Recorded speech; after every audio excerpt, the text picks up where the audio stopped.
quanto mais alguém se aproxima da ciência, mais distante fica da fé. Mas será que isso é verdade? Está no ar mais um Empodera e hoje nós vamos falar sobre milagres dentro da medicina. E eu estou aqui com um homem que já teve literalmente vidas nas mãos e que já viu corações pararem e voltarem. Um cardiologista que viveu 15 anos dentro de uma UTI, participou do primeiro transplante cardíaco aqui do estado e já esteve aqui anteriormente acompanhando o filho aqui no Empodera. Mas naquele dia ele me deu algum spoiler sobre alguns milagres que ele presenciou dentro da medicina e eu falei, não, você precisa voltar aqui para contar as histórias pra gente. Porque ao invés de ele se afastar de Deus diante de tanta responsabilidade e limite humano, ele passou a acreditar ainda mais. Dr. Osmar, seja muito bem-vindo ao Empodera novamente. Obrigado, eu que agradeço o convite, é um prazer estar aqui com você. Eu tinha que estar com os lencinhos aqui, porque da última vez já segurei o choro pra caramba, né? Agora já sei que vai ser difícil segurar aqui, né? Mas vamos lá, Osmar, conta pra gente um pouquinho quando que começou essa sua história com a medicina? Quando que você decidiu que queria ser médico? Tem muitos que têm influência dos pais, tem muitas pessoas que pensam na parte financeira, e eu confesso que, assim, desde os 3 anos de idade, a minha mãe comentava que, assim, que eu ia ser médico do coração, mas da onde que surgiu isso, ser médico do coração com 3 anos de idade? Eu não tenho parente médico, não tenho ninguém da família diretamente voltado com a parte médica, mas realmente desde os 3 anos de idade eu já falava que ia ser médico do coração. Eu me lembro que também no segundo ano colegial, eu costumava estudar e fiquei apaixonado estudando a cardiologia, estudando a parte do coração mesmo, né? E aí eu me trancava no quarto, me vestia de branco e sentava ali na mesa, ali na estante, eu tinha ganhado uma estante, e estudava como se fosse médico. Então era meio uma fantasia, mas assim, na minha cabeça não tinha outra opção, assim, eu vou ser médico, né? E eu acho que é por aí. Já estava cocriando a sua realidade, tomando posse, né, dessa profissão. Sim, eu acho que é isso aí. E, assim, é uma coisa tão interessante que quando eu fui passei no vestibular, já no meu primeiro ano de medicina, a minha preocupação era aprender. Eu não tinha preocupação diretamente com a prova, Uhum. né? Então, hoje a gente vê muitos alunos e tal, não, estou preocupado com a prova, vou estudar só para a prova e tal. A minha preocupação era assim, eu ter uma boa formação, assim, eu preciso ser um bom médico, eu preciso estudar, eu preciso aprender. Então, eu tinha sede de aprender. Então, isso me ajudou bastante desde o começo do curso até hoje, a gente continua estudando, como você falou, e eu acho que é uma motivação a gente aprender para poder ajudar, né, quem a gente vai estar cuidando. E você comentou, né, que foram 15 anos de UTI.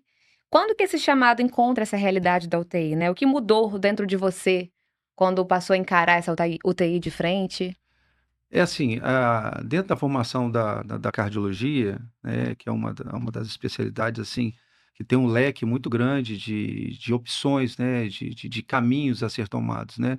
Desde a cardiologia clínica até a cardiologia intervencionista, a cardiologia voltada para a parte cirúrgica, e também a cardiologia ela acaba tendo como socorrista, né, e o cardiologista também intensivista, Uhum. né? Então, quase todos eles no início de carreira, a gente acaba intercalando, né? Pronto-socorro, UTI, etc e tal.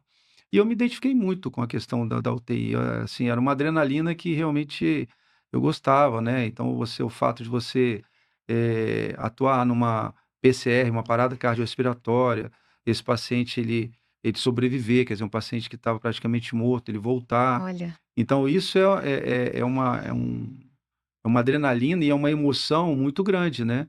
Você está ali na hora certa e tal. Claro que muitas dessas paradas cardiorrespiratórias o paciente não volta, mas assim, dentro daqueles que voltaram é uma vitória, né?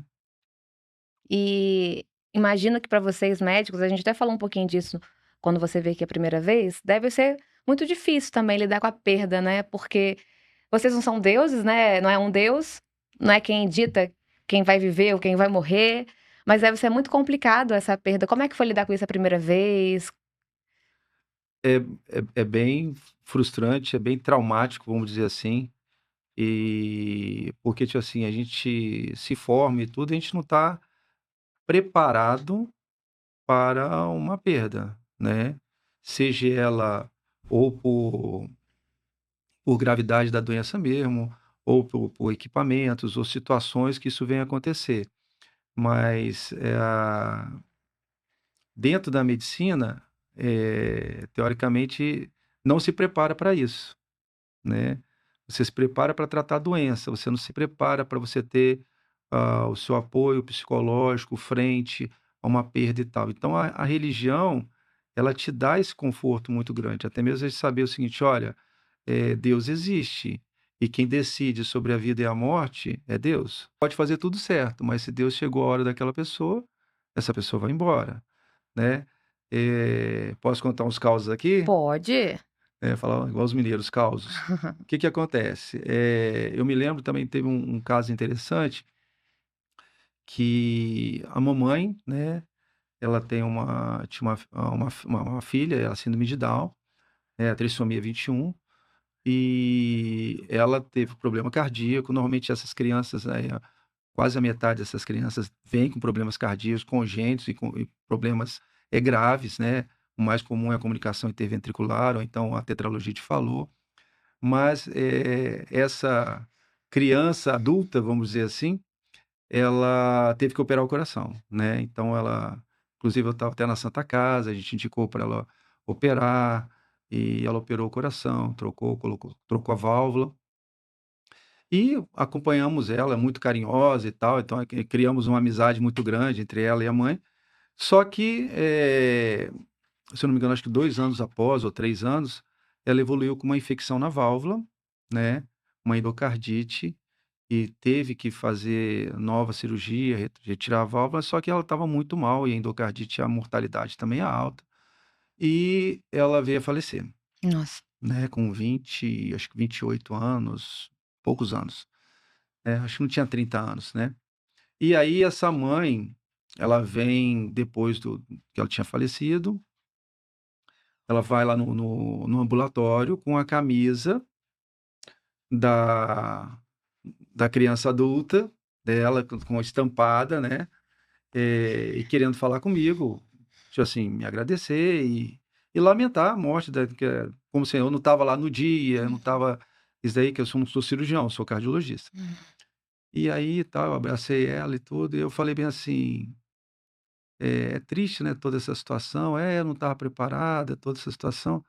Aí eu parei pra falei para ela assim: "E se fosse você? A sua filha, que tem Down, que você cuidou a vida toda, Deus a levou. E se fosse você que Deus a levasse? Quem ia cuidar dela?". E aí foi aquela teve um Choque, né. choque de realidade, ela, se eu não me engano, era filha única, e aí ela começou a chorar e assim: "É, doutor, realmente eu não tinha pensado por esse lado". Eu falei assim: "Não, não que Deus queria levar ela, nada disso, mas assim, a gente não sabe a vida lá na frente, né, mas assim, Deus te deu o presente e Deus recolheu esse presente", né. E assim, através dessas palavras, acho que ela teve um conforto que talvez ela não tinha até então, né. Então são passagens assim, que dentro da espiritualidade a gente, ter Deus, ou então buscar, levar Deus também dentro da medicina, isso acho que acaba confortando muito, né. Com certeza. Porque a gente vai lidar com perdas e ganhos, né. Na terça-feira passada, posso falar? Pode. Na Todo seu é, podcast hoje. na terça-feira passada, eu estava até falando com os alunos lá na Santa Casa. Olha, esse paciente aqui, nós discutimos os casos, a gente discute os casos na enfermaria, e tinha um paciente lá que aparentemente ele estava, assim, que conversa, o paciente está falando e tudo, então quem vê cara não vê coração. Uhum. E a gente foi ver os exames e ele falou assim: "Ó, esse paciente é muito grave". Um falou assim: "Não, mas ele está bem, ele tá falando, ele está caminhando, ele andou no corredor, bebeu a água, melhorou os inchaços dele, Ó, ele está dormindo bem". Eu falei assim: "Sim". Mas os exames dele, ele é um paciente extremamente grave. Ele é um paciente que ele tem risco de morte súbita, ele é um paciente que se ele tiver uma parada cardíaca, ele não sai. olha. "Nossa, professor", realmente é esse paciente que você está lidando. Porque aí eu quis mostrar para ele o seguinte, que muitas vezes a gente está dentro de um consultório, dentro de uma enfermaria, e às vezes você vê aquela dinâmica, às vezes até familiar, né? Vê aquela situação e não tem noção da gravidade que é, porque muitas vezes a doença cardíaca, ele não tem cara, Silenciosa. ele é silencioso. E mesmo no caso grave, às vezes o paciente acompanhando, ele não, ele não demonstra aquela cara de doente, tirando um renal crônico, tirando o paciente com câncer, né? E se a gente for levar em consideração, a doença cardiovascular é a que mais mata no mundo. Ela que mais mata em relação a câncer. Quando a gente fala sobre mulher, câncer de mama, câncer de útero, né? Quando foi fazer o levantamento em relação à Covid, né, a doença cardiovascular ainda continua sendo a principal, Olha. mesmo na pandemia de Covid. Então, para você ter uma noção o que que seria, ou o que que é a doença cardiovascular, e muitas vezes é negligenciada. Mas não sei se a gente está fugindo do assunto, mas é Não. isso aí. Mas eu fico Mas, pensando aqui que normalmente a gente vê muitas campanhas do Outubro Rosa, Novembro Azul, para fazer exames e tal, mas eu não vejo tanta campanha para exame cardíaco, né? Normalmente faz uma campanha, existe, mas Outubro Rosa é gigantesco, né? Novembro Azul é gigantesco, mas acaba fazendo quem já tem uma predisposição ou quando passa por algum aperto mesmo. E talvez as pessoas deveriam ter mais consciência de verificar como é que tá a situação ali, né? não, assim, algumas campanhas têm, né? Mas assim, eu acho que não com Um peso. um foco, né? Um peso tão grande assim, em questão de você enfatizar em questão do mês, né? É, a doença cardíaca mata muito mais que o câncer de próstata. Doença cardíaca mata muito mais que o câncer de mama, né? E aí a gente não vê essa propaganda, né? Mas assim, tem as campanhas, a Semana da Hipertensão, Semana da Dislipidemia, a própria Sociedade Brasileira de Cardiologia, ela vai colocando essas situações, né? Mas realmente é um assunto interessante que deveria ter. É, porque o que você tá falando aí, na pandemia, ainda assim, a maior morte era Sim, na hora que você chegava a estatística em questão de maior incidência de morte, a morte por qualquer tipo de doença cardiovascular continuava sendo a primeira. liderando ali. Falando um pouco de fé, a gente vê na Bíblia muitos momentos em que Jesus vira e fala: "A tua fé te curou, a tua fé te salvou", como na história da mulher do fluxo de sangue, ou até do próprio paralítico, que no caso foi a fé dos amigos, né, que levaram até Jesus. E a gente sabe que a fé não substitui o tratamento. Eu li uma frase uma vez que é verdade, tipo, eu confio em Deus, mas eu tranco a porta do carro, né, a gente tem que fazer a nossa parte. Mas a gente vê, isso a gente falou já um pouquinho, que a fé ela transforma a forma como o paciente ou a família passa pelaquela doença, né. E você já viveu isso de perto? A fé influenciando não apenas o milagre, mas o processo da pessoa? Paciente cuja espiritualidade impactou a recuperação, a adesão ao tratamento, ou até a aceitação daquela situação? Sim, e vários, né?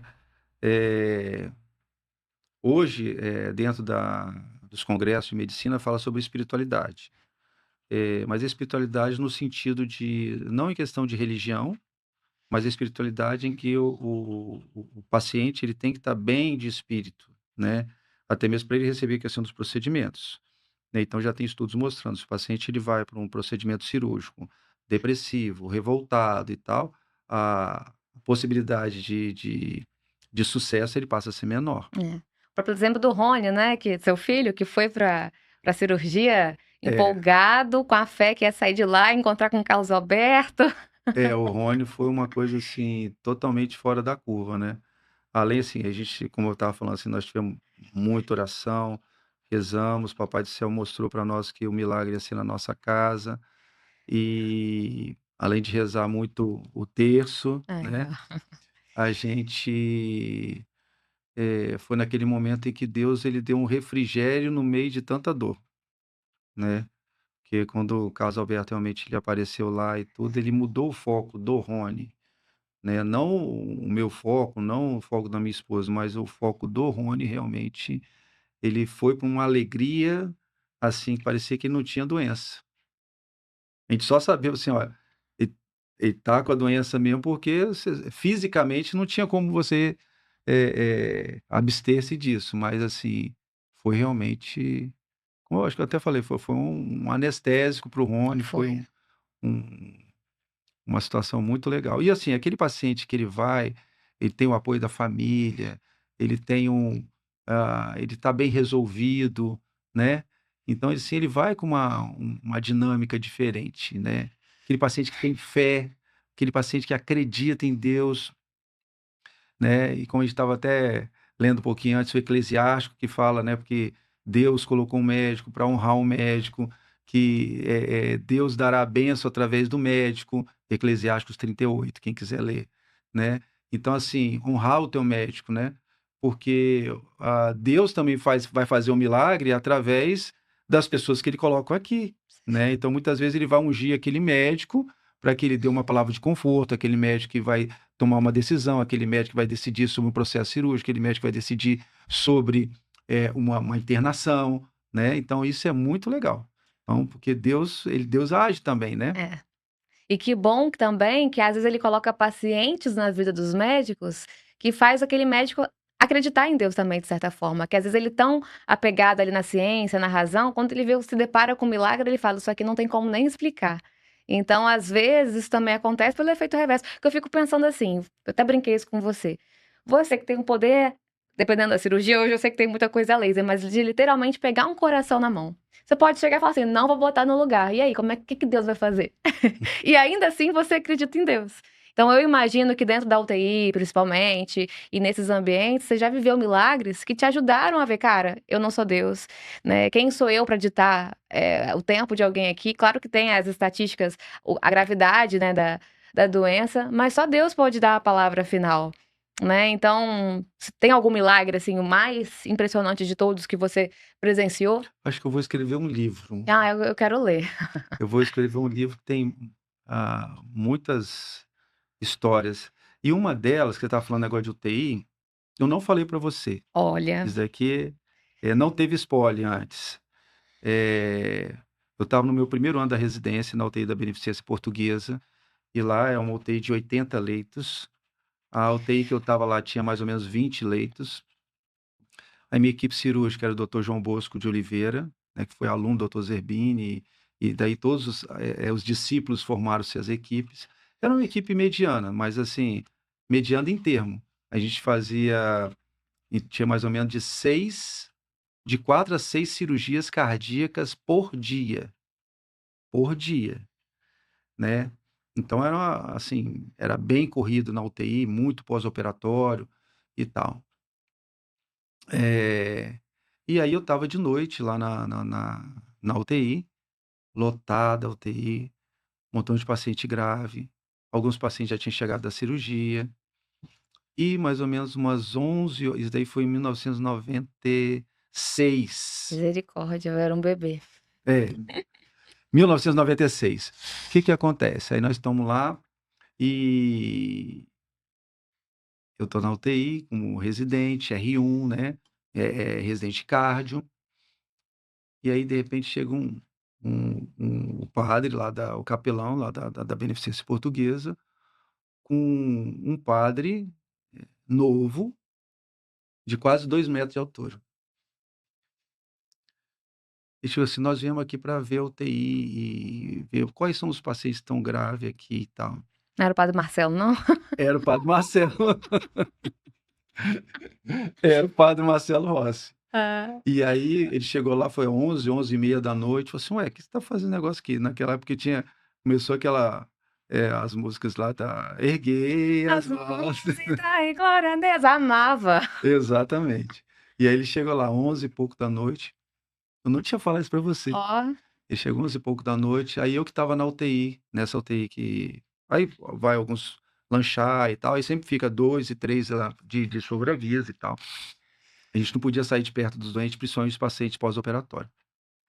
Ele chegou: "Não, eu vim ver fulano de tal", ó. que o padre capelão tinha falado. Aí ele foi lá e estava nessa UTI minha, mas só que não era o meu paciente, não era da minha equipe. E aí ele foi, viu, fez a unção dos enfermos, rezou para essa pessoa, e depois ele falou assim: "Doutorzinho, quem mais precisa de oração? Quem quer oração?". Aí tinha umas mulheres chorando, pós-operatório, tinha uns daqui e tal. Ele foi lá, foi fazendo oração, foi fazendo oração. E da sua equipe? Eu falei assim: padre, que tá todos estáveis e tal. Aí ele fez oração para uma senhora lá, e tinha uma que estava muito bem, que ela ia receber alta praticamente de manhã. Bem, ele rezou a outra, que estava te pedindo e tal, e aí ele saiu da UTI, saiu da UTI. Aí ele saiu da UTI, ele voltou e falou assim: "E essa aqui?" Eu falei assim: "Não, essa daí tá bem, vai receber alta, mano. Vou fazer a unção dos enfermos para ela." Hum. Aí fez a unção dos enfermos, tal, a mulher chorou, papapá. Aí falei: "Essa daqui também." Foi lá e fez. Eu achei estranho que ele saiu, voltou, e uma choradeira danada, né, o pessoal lá, as enfermeiras, papá. E realmente ele tem uma ele traz uma coisa muito boa. E realmente isso aí, a gente sente essa coisa boa, né. E tal, ele pegou e foi embora. Rafa, no outro dia, tá, foi um caos lá na UTI. Por quê? Houve 4 óbitos. Hum. E desses 4 óbitos, 2 era da minha equipe e que ele tinha voltado e tinha feito a unção dos enfermos.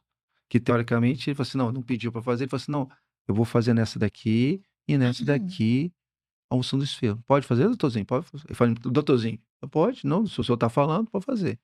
E realmente assim, foram, né, vieram a falecer, e é um paciente que eu achei que estava assim, ela ia de alta no outro dia.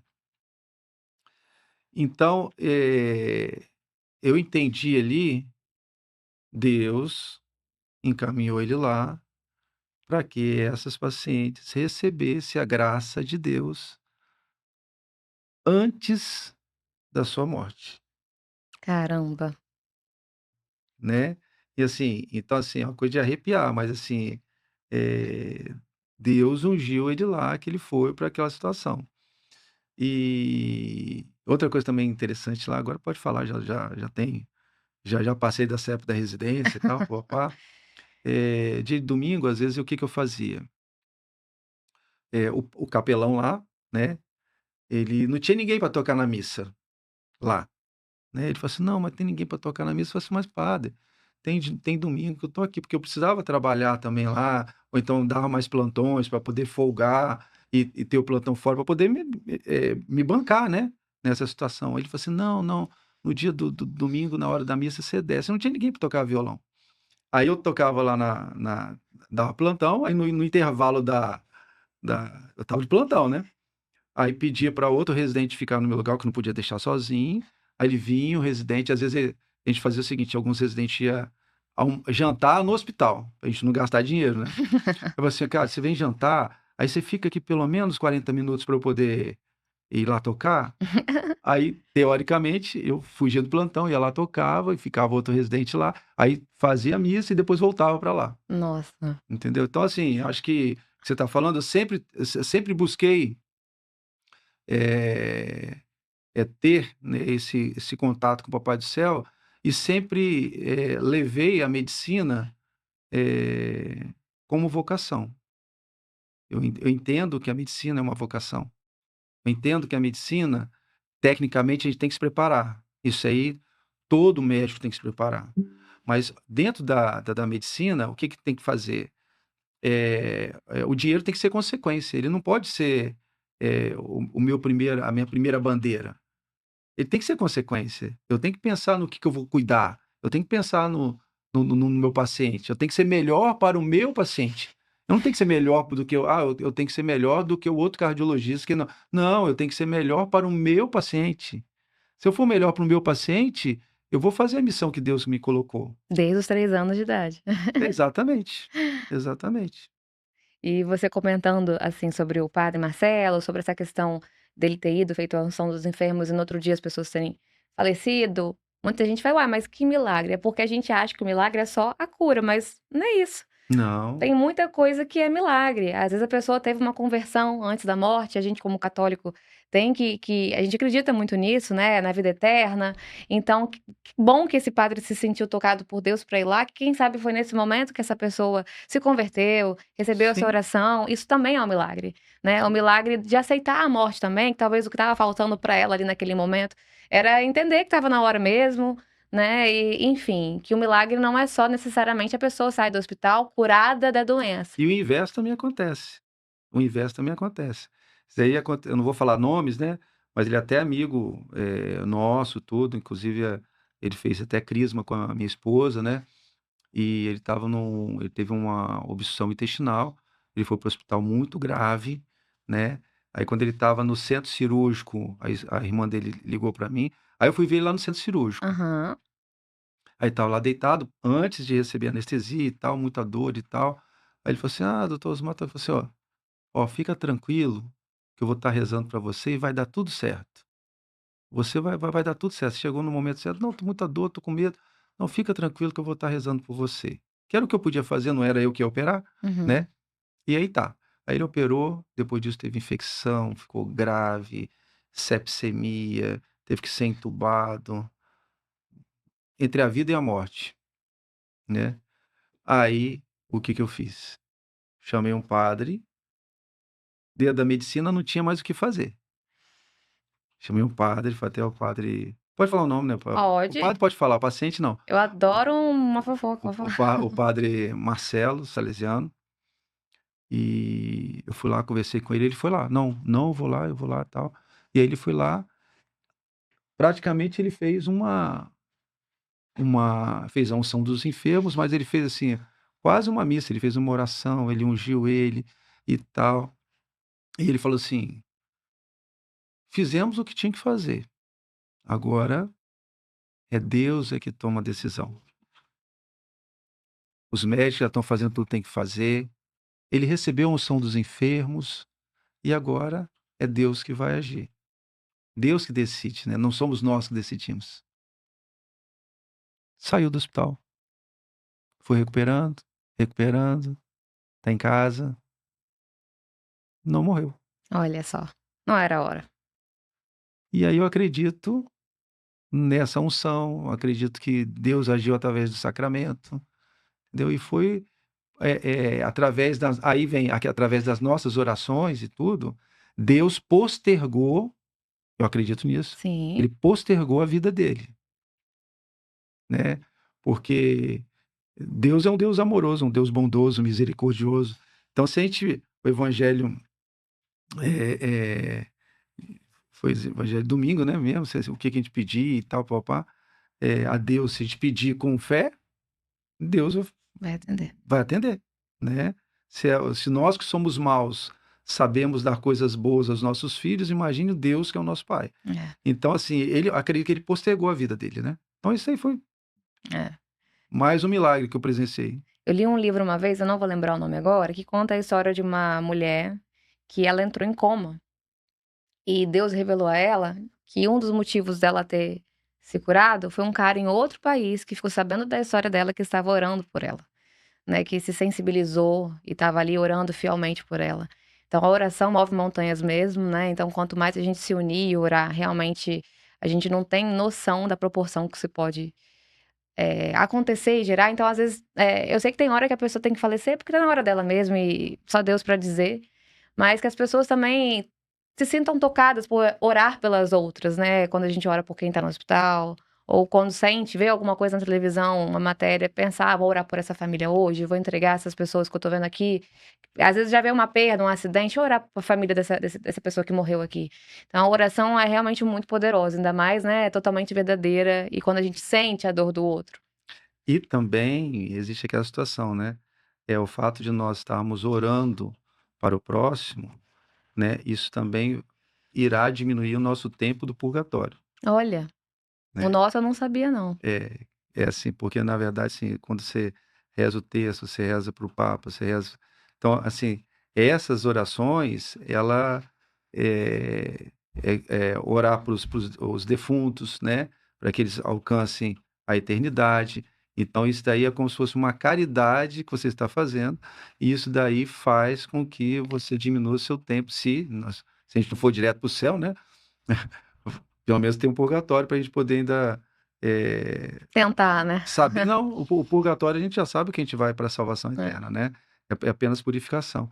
Então, assim, isso daí, ameniza bastante. é. E Tanto que a gente ora também pelas almas no purgatório, né? Exatamente. E na Bíblia, a gente também fala, e a gente sabe disso, do coração como centro das emoções. E a gente sabe, né, que às vezes a gente tem mágoa, ressentimento, falta de perdão.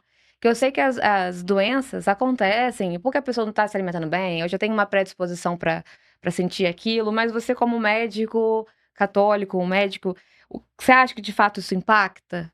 Você já viu situações de pessoas, famílias ali se perdoarem e isso gerar consequências positivas ali para o seu paciente? Como é que foi? Essa pergunta foi profunda, hein? Essa Eu daí treinei em você casa. treinou bem, isso aí.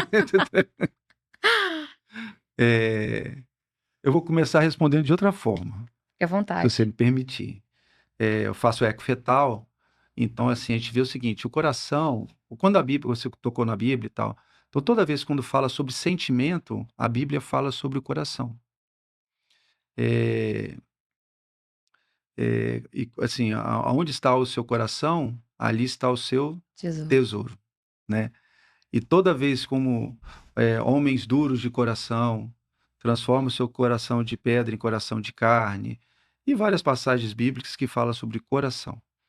Então, o coração, quando a gente fala da parte bíblica, o coração ele fala sobre sentimento, sobre emoção, sobre consternação, fé, né? E na vida, na formação da vida, o primeiro órgão que se forma, coração. Ai, que lindo. O coração ele é um tubo pulsátil, que são um aglomerado de células que se formou um tubo, e esse tubo, ele inexplicavelmente, ele tem automatismo próprio, ele vai se pulsar. E dali sai o coração. E uma coisa, também não falei isso para você, e uma coisa tão legal é que o coração se forma com 6 a 7 semanas de vida, o feto, né? E aí, o coraçãozinho, o que que acontece? Primeiro é o coração, né? Primeiro é o coração. E aí esse coração, o que que acontece? Ele está aqui em cima, você tem toda a formação dos órgãos e tal. Depois de 6 semanas, o que que acontece? Esse coração que começou a pulsar, mandar sangue para todos os outros órgãos que estão se formando, ele faz esse movimento, o cérebro vai para cima e o coração fica na posição dele lá.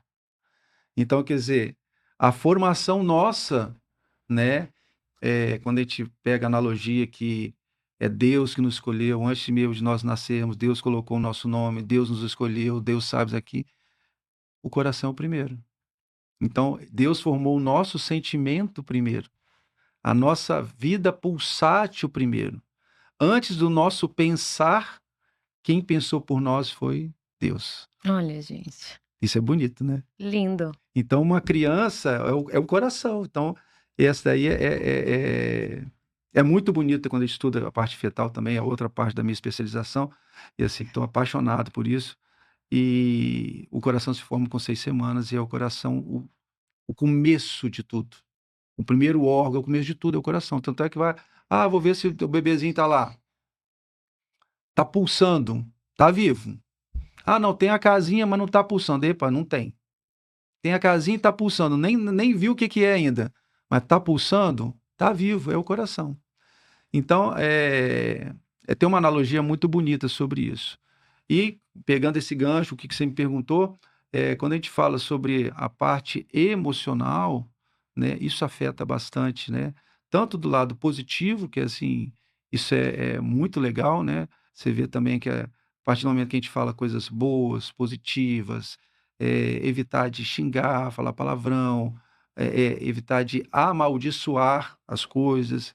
Então, isso traz, né, quando você fala sobre eh, coisas boas, coisas de Deus, coisas de que vai te enobrecer, vai te fazer você crescer como pessoa, você vai crescer como pessoa. E aí também não fica aquela pessoa amargurada, aquela pessoa chata, aquela pessoa. Tem pessoa que você fala assim: oi, tudo bem? Ó, não tá nada bem. É. Te puxa pra baixo, né? Não tá bem, poxa, eu precisava aconteceu isso, isso, isso, isso, isso. E quando você tem uma pessoa de alto astral e tudo isso também, até o enfrentar doenças, o enfrentar situações é melhor, né? A gente produz energias legais, radicais livres e uma série de coisas que são boas para o coração, né? E além disso, existe a síndrome do coração partido, né? que é a síndrome de Takotsubo, que são situações de estresse extremo, Olha, em que o que acontece? Pode cursar como se fosse um infarto agudo do miocárdio. A doença de Takotsubo, né, que é a síndrome do coração partido, ela tem toda a analogia do infarto, só que não tem artéria entupida. O paciente tem dor, o paciente tem alterações enzimáticas, tem alteração do eletro, o paciente vai para pronto-socorro, fica internado, faz cateterismo, tem alteração da função cardíaca, mas as artérias estão livres. olha. E aí, qual é a principal causa disso? O estresse, né? Um estresse extremo, um aborrecimento extremo, e isso daí pode causar com morte em torno de 20%. Nossa. Então, isso é mais comum em mulheres acima de 55 a 60 anos, quer dizer, no período de climatério, após um nível de estresse muito grande. Nossa. Então, pode acontecer em homem? Pode, mas em mulheres, principalmente nessa situação. Então, como você está falando, né? Eu falei até a parte médica, talvez teórica e tal, mas assim, a parte emocional, ela tem a ver também com a nossa dinâmica de vida, e isso é importante a gente tentar levar uma vida mais saudável, mais alegre, né? Pensar positivo, perdoar. É, e quando nós estamos em oração, né, isso é uma coisa também interessante, seus batimentos, eles batem, com uma frequência melhor e menor, a sua oxigenação melhora, né, você tá é como se tivesse quase, isso aqui sou eu que estou falando, tá, quase que em êxtase, isso traz, liberações de substâncias boas para a sua vida, para o seu coração, para os seus vasos, para o seu endotélio, etc e tal. Então a oração, ela deve fazer parte também, assim como a gente fala sobre exercício físico, mas a oração também acho que ela faz parte também de um coração bom. Ai, que lindo. Vou até adiantar, você falou de exercício físico, eu ia falar isso um pouquinho mais pra frente, que hoje em dia a gente confunde muito o que que é saúde, né? A gente vê pessoas aí alcançando corpos maravilhosos, definidos, mas aí do nada a gente pega notícias aí de que a pessoa infartou, e quando vai investigar, uai, mas ela não era saudável, não era uma pessoa ativa, né? Então a gente tá confundindo um pouco essa real saúde, né? Porque é aquilo que a gente tá vendo, como você contou do seu paciente. Às vezes tá lindo, maravilhoso e aparenta ser saudável. Mas o que que a pessoa tá fazendo para chegar naquele corpo, aquele resultado, não é tão saudável assim. Sim, sim. Então, porque hoje hoje a juventude, eu acho que o mundo, o estereotipo que a gente está vendo é a beleza que é colocado de uma forma crucial, quer dizer, para você inserir-se dentro de um grupo, vamos dizer assim. Então, principalmente colocar você também, né, os jovens, né, Uhum. entre 15 até os 40, sei lá o quê, eles querem uma beleza, né. E aí eles não pensam muito sobre as consequências disso, né. É ter um corpo bonito, um corpo, entre aspas, "atlético", mas em cima de um custo muito alto, né. Você vê homens tomando os anabolizantes, tomando testosteronas em dose alta, o cara que começa a malhar em questão de menos de um mês, ele já adquiriu um músculo, né, só que isso não significa saúde, isso não significa saúde. Então hoje a situação, quando você vê, de repente, entre aspas, um atleta, um corpo fenomenal, eu mesmo questiono assim: "Será que isso é saúde?" Até que ponto isso daí é saúde, né? Porque ele vai pagar um preço caro em cima disso. Ele vai pagar pra você ter uma noção, a testosterona em si, ela causa dependência, né? Então não é só ele ficar forte, ficar com vigor, ele aumenta a a percepção de desejo dele. Sabe aquele negócio de olhar no espelho: "Eu me amo"? O Uhum. cara que toma testosterona, ele tem essa situação como assim, todas as mulheres vão olhar para ele. Ele se sente Um pavão. poderoso exatamente. E isso, entre aspas, no inconsciente faz ele se sentir muito bem, ele tem também liberação dopaminérgica.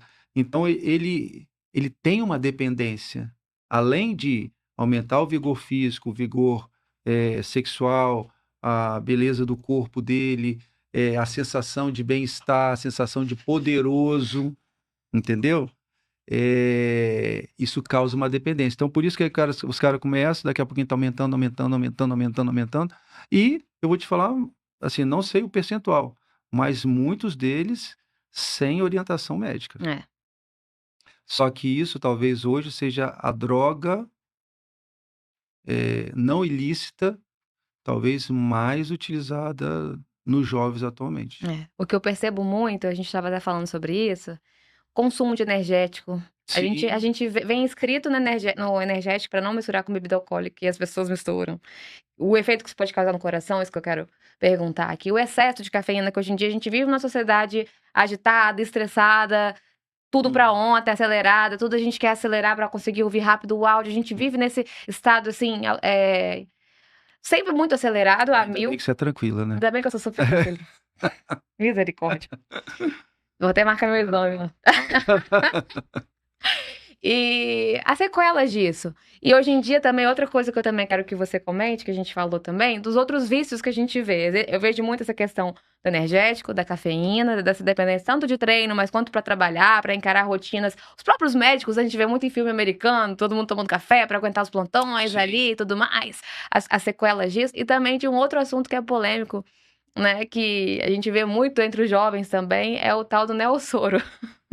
Neossoro, exatamente. Muito, assim, o que acontece? Normalmente a juventude, ou vou colocar a juventude, mas assim, não, é porque eu vejo como se fosse a maioria, né? Mas não é só a juventude. Mas assim, algumas situações de dependência, eles tentam burlar a dependência, Uhum. né? Então, assim, o neossoro provoca vasoconstricção coronariana, ele pode aumentar a pressão, né? Ele causa dependência. Então você vê assim, é aquele negócio, não, eu tenho uma sinusite crônica, e aí eu preciso usar isso aqui. Não, se eu for, às vezes vai no churrasco, não, porque o cheiro da fumaça faz aqui, mas tá com o neossoro no bolso. É o cigarro dele, o neossoro. É o vício, É. realmente é o vício. Então, assim, e principalmente em jovem, muitas vezes você vê picos hipertensivos e pode causar até risco de AVC, Olha, pode causar gente, infarto. Imagine uma pessoa estar usando o Neossoro, de repente ele usou uma cocaína, ele aumentou a incidência de álcool, né, ele tomou um energético, ele tomou bebida alcoólica junto. Imagine que bagunça ficou. misericórdia. Haja coração, hein? Haja coração. Exatamente. É. E a maioria que toma não fala que toma. Essa que é a verdade. O energético, eu acho que ele é mais camuflado. Às vezes a pessoa acha até legal, não, porque eu virei à noite, precisei estudar. Vira uma coisa. E você quer ver mais do que isso? Aí você vê muitos estudantes e tal, em uso de Ritalina, em uso de Venvance, Isso aí eu uso também. entendeu? Porque assim, agora será que todos têm, em questão, do déficit realmente de atenção, ele tem essa situação, ou às vezes eles utilizam para turbinar o seu estudo? Porque a partir do momento que isso daí é de uma forma exagerada ou de uma forma não adequada, isso pode gerar arritmias, e muitas vezes arritmias graves, né? Arritmias malignas, né? Arritmias que pode causar morte súbita. Não. Então, assim, a gente vê, e muitos deles tomam as medicações de forma sem seguir a parte médica. Nossa senhora. Aí, às vezes, a pessoa tá ali só preocupada com o colesterol, mas tá enchendo a cara de energético, tá enchendo de neossoro, tá Exa- enchendo de medicação. Exatamente. Exatamente. Como hoje todo mundo fala sobre mondiário, né? É. Mondiário se você conversa mondiários dentro da igreja, mondiário dentro em festa, mondiário em churrasco. Sim. Aí você vai assim, ó, aquele que tá andando lá tá tomando mondiário, aquele É lá só ver quem emagreceu tem sua muito. cabeça. Aquele lá tá, entendeu? E É. muitas vezes é sem orientação médica, né? Nossa. Isso é surreal pra mim, assim, porque cada hora é uma, né, que chega. Antes teve o Ozempic, Monjaro, e assim vai, né? Assim vai. Exatamente. Cada hora uma novidade, mas ninguém lembra do coração nessas horas, né? Quando começa, olha pra parte estética. Eu acredito assim, existem muitos casos, sim, que são recomendados, tem pessoas que necessariamente, realmente precisam dessa medicação, O que a gente está comentando aqui é do uso abusivo, do uso errado, da pessoa que não precisaria estar usando aquilo, né? Enfim, Contrabandos de contrabando. medicações que não são aprovadas pela Anvisa, É, né? Aplicações que não são feitas pelo endocrinologista ou nutrologista, é. né? Então é meio complicado. Voltando agora a falar dos milagres, eu estava falando que a gente normalmente associa muito o milagre a uma cura, necessariamente. Mas existe vários tipos de milagres. A gente falou um pouquinho aqui. Tem o milagre de fato da cura, que eu quero que você dê os exemplos depois que você já viveu em UTI ou na sua vida aí médica, fora da UTI. O milagre da aceitação, que eu acho que muitas vezes a pessoa se nega muito, a gente vê que ela não, né, não aconteceu isso, mas quando ela aceita a vida dela também muda, e aí a cura às vezes vem depois que ela entende. E o milagre é às vezes da conversão, que talvez o paciente está ali, ou a família, e passa por um processo, né, de realmente se converter, porque passou por aquela situação. Me Você conta. vai me fazer escrever um livro, Ah, eu quero. Os Milagres que a Medicina Ainda Não Contou. É, Esse vai ser o nome. Vou escrever um livro. isso Guarde, aí. cenas dos próximos capítulos. Fala ali pra câmera que tá registrado isso. Vou deixar registrado aqui Milagres que a Medicina Ainda Não Contou. É. São 30 anos de consultório, né, de medicina, e realmente tem muitas coisas que aconteceram que a gente, assim, eu posso simplesmente falar assim: Deus existe. Deus me permitiu que dentro da medicina eu presenciasse essas coisas. E tem muita coisa que eu não falei para você, não dei spoiler, mas vou falar agora a questão da conversão, Uhum. né? Tem várias em questão de conversão. Um dos milagres da conversão, tinha um senhor, eu não vou falar a profissão dele, porque às vezes o pessoal vai Identificar, né? identificar, etc. Mas assim, a minha história com ele começou o seguinte: eu estava na UTI de plantão e ele foi atendido no pronto-socorro, e no pronto-socorro ele foi liberado. Ele Uhum. estava com dor no peito, o colega examinou e falou assim: não, você não tem infarto, você não tem nada, isso daí é estresse, vai embora. Bem, ele foi embora, né? Ele voltou no outro dia infartado. Hum. Então ele já estava infartado e foi mandado embora, ele continuava infartado. Olha, E aí gente. chegou num quadro muito grave. Muito grave, a gente foi para UTI, né? Lá eu cheguei a vê-lo, né? Minto, na segunda vez que ele foi lá, o pessoal ficou em dúvida e me ligaram lá na UTI: "Ah, por ser a vez aqui, esse eletro", "Não, esse paciente está infartando". Então ele já estava infartado, já tinha mais de 24 horas, Misericórdia. né. E aí foi pra UTI, mal e tal, tratamos dele, foi feito cateterismo, etc e tal, e é um paciente que era tetra-arterial, um paciente que tinha que fazer cirurgia peito aberto. Fez a cirurgia, só que ele era fumante demais.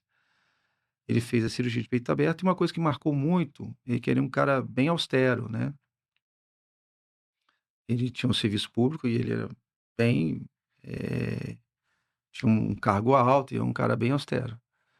E aí, primeiro foi aquele negócio, aquele choque: "Ó, você vai ter que fazer a cirurgia, não tem jeito, você infartou", né, esperando esfriar o processo para poder fazer a cirurgia. E aí fez a cirurgia, e aí, ah, uma das coisas que me, sensibilizou, é que no pós-operatório imediato, ainda ele não tinha acordado, a mamãezinha dele, Oh, meu de Deus. 92 anos, eu permiti que ela fosse lá vê-lo. Ela foi lá, encostou na mão dele, fez oração para ele, entubado. Ele, teve algumas reações e tal, ela saiu muito, emotiva, etc e tal. Tá, beleza. No outro dia, o que que acontece? Eh, eu fui tirar o tubo dele, né, tirei o tubo dele, e a primeira coisa que ele ficou agitado, tentou falar, é que tinha uma televisão, né, perto da UTI dele, do quarto dele, né, do leito, e aí ele vê aquela situação do ataque das Torres Gêmeas. Olha. E aí primeiro ele tentando falar e tal, chamou e falou assim: "Ah, deve ser um". Eu não tinha caído a ficha que tinha um montão de paciente para ver, aquele negócio tudinho. Depois ele me chamou outra vez, é um atentado. Eu falei assim: "Não, que isso?" Aí logo depois tem o outro ataque da Torre Gêmeas. Então, isso me gravou bem, porque 11 de setembro. exatamente, eu tirei o tubo dele, e ele que me falou que era um atentado, e ele estava lá, falou assim: "Caramba, esse cara não pode ficar também tão estressado assim", e tal, e ele ficou estressado, né. É um atentado e tal. Bem, esse foi um ponto que marcou. Depois disso, eu comecei a acompanhar ele no consultório, ele conseguiu sair, ficou bem e tal. Agradeceu pelo fato dele ter sentido a mãe dele lá. Ele não tinha certeza se era a mãe dele, mas ele perguntou. Eu falei que era a mãe dele, que eu tinha deixado, que até então não podia deixar, uma senhora de 92 anos Ele dentro da estava entubado e conseguiu lembrar. ela falou com só que ele não sabia se era sonho ou se ela estava falando, mas Ah, ele sentiu. Beleza. E aí depois acompanhando ele, ele virou para mim numa das consultas, ele já estava bem, tudo, pá-pá-pá. Ele virou para mim e falou assim: "Doutor, vou falar uma coisa para o senhor. A melhor coisa que aconteceu na minha vida foi eu ter tido um infarto". Como é que um cara fala um negócio desse? "A melhor coisa que aconteceu na minha vida foi um infarto". E eu fiquei questionando assim, minha vida mudou, doutor. Hoje eu vou na igreja, hoje eu respeito minha mulher, eu consigo olhar um mendigo e ajudá-lo, eu consigo entender o que as pessoas falam comigo. A minha opinião, eu penso primeiro antes de falar. Você, ó, que bom, as bom pra coisas você, né, as coisas estão mudando, que bom, tal. É. E aí, um pouco tempo atrás, eu fiquei sabendo que ele estava fazendo sopa para entregar para as pessoas de rua, etc e tal. E há pouco tempo não, foi antes da pandemia, ele descobriu um câncer, né, e enfrentou esse câncer, mas só que veio a falecer do câncer, né. Mas ele não deixou de servir os a campanha que ele fazia na sexta-feira, etc e tal e tal. Então eu vejo isso daí como um momento de conversão de uma pessoa que Deus, assim como Paulo, caiu do cavalo, né, e literalmente ele se converteu ao cristianismo e ajudar as pessoas, Ah, né. E ele mesmo virou e falou assim: "Ó, a melhor coisa que aconteceu na minha vida, o senhor não vai acreditar, foi ter tido infarto". Quer dizer, a vida dele é a vida antes do infarto e a vida depois do infarto. Então nossa. eu vejo isso também como um milagre. Outra situação também interessante, inclusive o padre Metódio, né, ele numa missa de cura, lá na Bahia, ele proclamou uma cura lá. Mas antes disso, o que acontece? Essa paciente, eu fui atendi ela na UTI porque ela tinha tido um infarto. Ela tinha tido um infarto, artérias entupidas, e foi encaminhado para cirurgia. E eu falei o seguinte: "Olha, não dá para você operar agora, você tem que estabilizar, não é assim, o seu médico mandou, mas assim, a gente vai cuidar de você, estabilizar e depois a gente vai fazer a questão da cirurgia". Estabilizamos e tal, e aí ficou pra gente, colocamos um stent nela, e ficou para fazer o tratamento clínico da outra lesão e programar o stent em outro momento, né, um momento não agudo da doença, né. E ela foi nessa missa, que ela é da Bahia, foi nessa missa e tal, e ela virou e falou assim: "Doutor, eh, eu na missa de cura, eu senti um ardor muito grande no meu peito". Eu falei assim: "Ai meu Deus, infartou outra vez". Infartou. "Não, senti uma coisa no meu peito e tal, e Deus falou comigo que, ele abriu minha artéria. Eu vim aqui que eu quero que o senhor peça um cateterismo para mim". Eu falei assim: "Mas a senhora tá assistindo alguma coisa?". "Não, não, eu quero que o senhor peça um cateterismo para mim que Deus abriu minha artéria". Eu falei assim: "Só essa agora". Todo mundo foge do cateterismo, a mulher querendo pedir cateterismo pra fazer e tal, mas como ela já tinha feito o stent, aquele negócio tudinho, pediu cateterismo. Conversamos e tudo, pediu o cateterismo, acho que na verdade que a família até pagou. Ele falou assim: "Como é que o convênio vai autorizar? Aí tem aqueles negócio tudinho e tal, tem que ter uma sequência, não é assim, pá-pá-pá". Fez. Não é que a artéria estava aberta? Olha, Aí eu fiquei olhando aquilo lá, e falei assim: "Não é possível isso aqui". Aí eu falei assim, aí veio aquela situação, né, milagres acontece. E ela está falando que recebeu a cura, quem sou eu, né? E pior que eu tinha um exame antes, mostrando a lesão, mostrando a artéria que ia fazer, e o exame depois com aquela artéria limpa. Gente. Então ela não precisou fazer, depois colocar o stent nisso daí. E eu tenho um carinho muito grande por ela, até hoje ela consulta comigo, etc e tal. E foi um milagre que aconteceu, né? E ela proclama esse milagre para todo mundo, né? Bem, e tem, nós falamos sobre a Conversão, conversão, cura, cura. tem aceitação, mas se tiver que repetir algum desses que te marcou? Ah, eu não falei para você também, que isso aí deve estar, vai fazer parte do livro. Já está acabando o tempo, né? Não, pode Ah, falar, velho. é... Bem, eu lido com a parte de cardiopatia na gravidez, né? E na cardiopatia na gravidez tem uma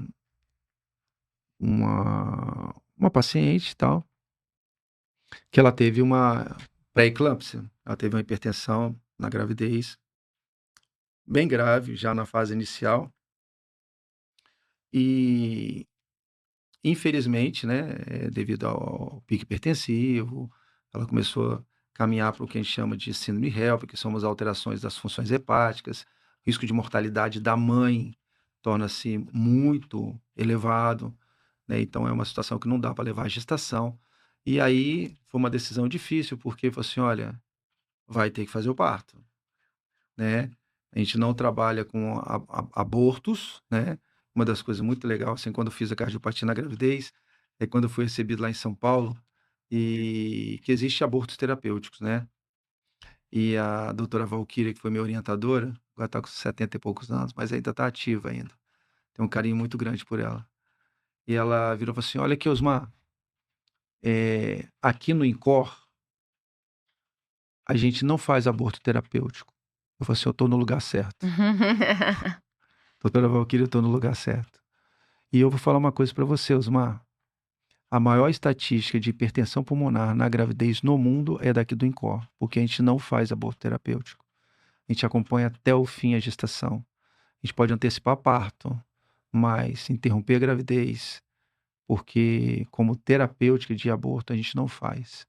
Se confio, tô com a senhora.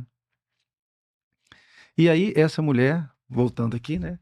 Essa mulher, ela teve que tomar essa decisão, e foi uma decisão difícil para ela poder fazer o parto, e o bebezinho estava com 26 semanas, né? Probabilidade de mortalidade muito alta, né? Mas a pressãozinha dela não conseguia baixar, era 20. Entramos com medicação, sulfato, levamos ela para UTI, e aquela correria toda, falou assim: ó, se não interromper, ela vai morrer, não tem jeito. E aí foi optado fazer o parto, foi feito o parto, a criança prematura, mal, entubada, Meu Deus. assim, só estava esperando o tempo dela ir embora. E aí, assim, eu cuidei dela no período da manhã e tal, e saí com a minha esposa, nessa época acho que não tinha nem a Samira, era eu, a Luiz e o Rony.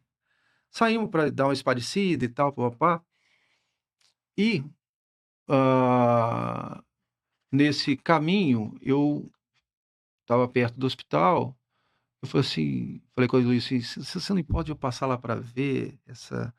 Estou preocupado com ela e queria lá ver como é que tá o bebê, como é que ela tá. Ah, então tá bom, você me deixa aqui. Aí eu deixei na casa da irmã dela, que era perto, e fui lá. E aí cheguei lá, ela no quarto, a pressão ainda estava um pouquinho alta, eu tive que ajustar a medicação e tal, papá, tava com a mãe dela.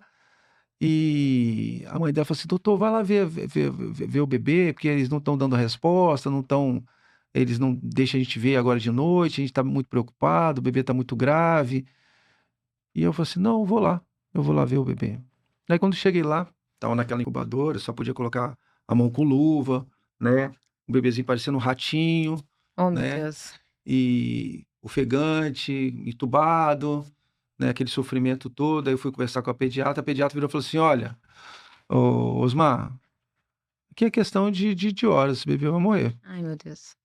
já está mais de 24 horas sem urinar, ele não responde a nada, está em uso de medicação vasoativa, adrenalina, tal, já tentamos tudo para tentar urinar, provavelmente está perdendo o rim, e é muito prematuro, não, assim, tudo que ele está fazendo está aqui, mas o bebê, a gente não espera que ele vai até de manhã.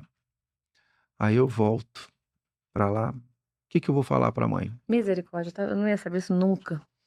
Aí eu volto, tava rezando, voltei lá para conversar e tal.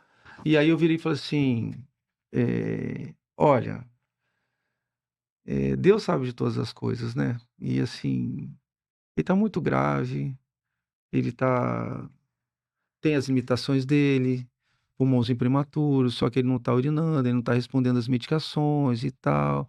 Aí a mãe começou a chorar, aquela situação toda e tal, né? Salva meu filho, uma situação meio assim. E eu colocando, eu falei assim, a gente não tem muita coisa a fazer, o que tem que fazer já está sendo feito, né? E aí eu fiquei assim perto da cabeceira da cama dela e eu virei e falei assim, é... aí a mãe dela, né, a avó, né, eu falei assim, a senhora é católica? Ela falou assim, nossa, sou católica, eu frequento a igreja, eu faço parte da comissão sei lá o quê e tal, papapá, do terço e tal, que papapá. Eu falei assim, a gente devia chamar um padre para vir, para fazer o batismo dele, Ah, né, porque ele não tem muito tempo de vida. Pelo menos que a médica falou, não, tô sendo bem claro para vocês. Nunca escondi nada e, assim, eu sempre jogo bem claro nessas situações, né.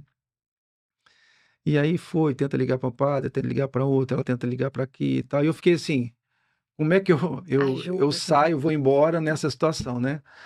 Eh, aí ligamos, ela tentou e tal, papá, não tem padre, não conseguiu padre devia ser já quase umas 11 horas da noite, né. Aí a avó virou assim: "Não, doutor, mas em situações de emergência, a gente pode batizar o bebê.